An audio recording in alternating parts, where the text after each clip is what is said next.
Paramashivoham Om Nityananda Paramashivoham Om Nityananda Paramashivoham Om Nityananda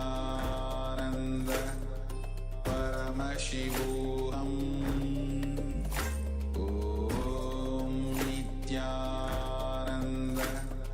Paramashivoham Om Nityananda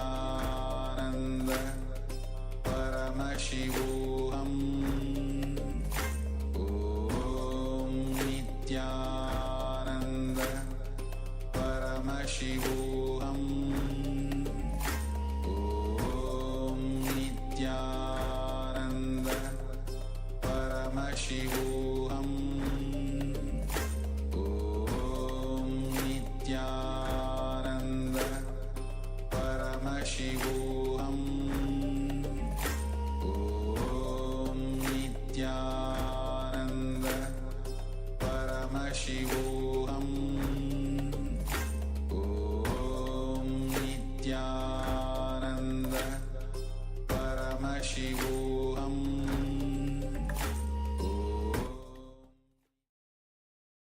Yes. You can now all remove your blindfold and open your eyes. And start sketching whatever was revealed in your inner space, and also share it here in the chat before we verify this round of the power manifestation.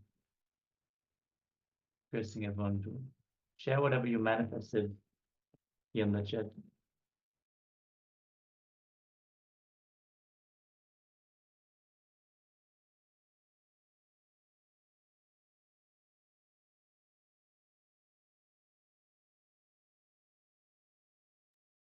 Yes, you can also show the sketch that you have drawn on camera, if you like. And let us get ready to reveal whatever, something very tall, white hill. Wow, I forgot the rest. Yes. Okay, all right, let's actually project what has been projected before during the power manifestation. So as you can see in the picture, the beautiful image of Swamiji himself with the mic and he's sitting on a chair, a sofa, and a variety of things in the background. Nataraja, Lord Nataraja himself, the deity of Lord Nataraja. Swamiji is applying bhasma. He's wearing the cloth, the kavi cloth, and there's a lot of variety of stuff. Pillar, you can see the pillar at the back. So if we have manifested this power, go on sharing on the social media. You can put down in the chat, Zoom chat, in the YouTube comment, and share it, because the more and more you share, the more you enrich others, the more you enrich yourself. So with this, now we have come to the conclusion of day 4 of Paramashivoham. Now we'll be closing today's session and tomorrow again we'll be coming back with next exciting session, revelation, the powerful revelations on various aspects of you, how to manifest what you want in your life, and how to connect to Swamiji, and the whole science of inner transformation. So, and we'll be starting with the yoga 308 asana sequence, and then we'll be manifesting the power and then going through the whole segment. And when Swamiji comes himself, he will be installing all the what we have learned into our muscle memory. So with this, we humbly join our hands and we'll be finishing with the Poon Mantra. Om Purnamada Purnamidam Purnat Purnamudachyate Purnasya Purnamadaya Purnameva Vashishyate Om Shanti Shanti Shanti Hari Om Tat Sat Sarvam Bhagavad Shri Nityananda Paramashiva Padukarpanamatsu Om Nityanandam. Thank you all. So let's wait as we will be joining again tomorrow. So thank you, Nityanandam. Nityanandam, everyone. Paramashivoham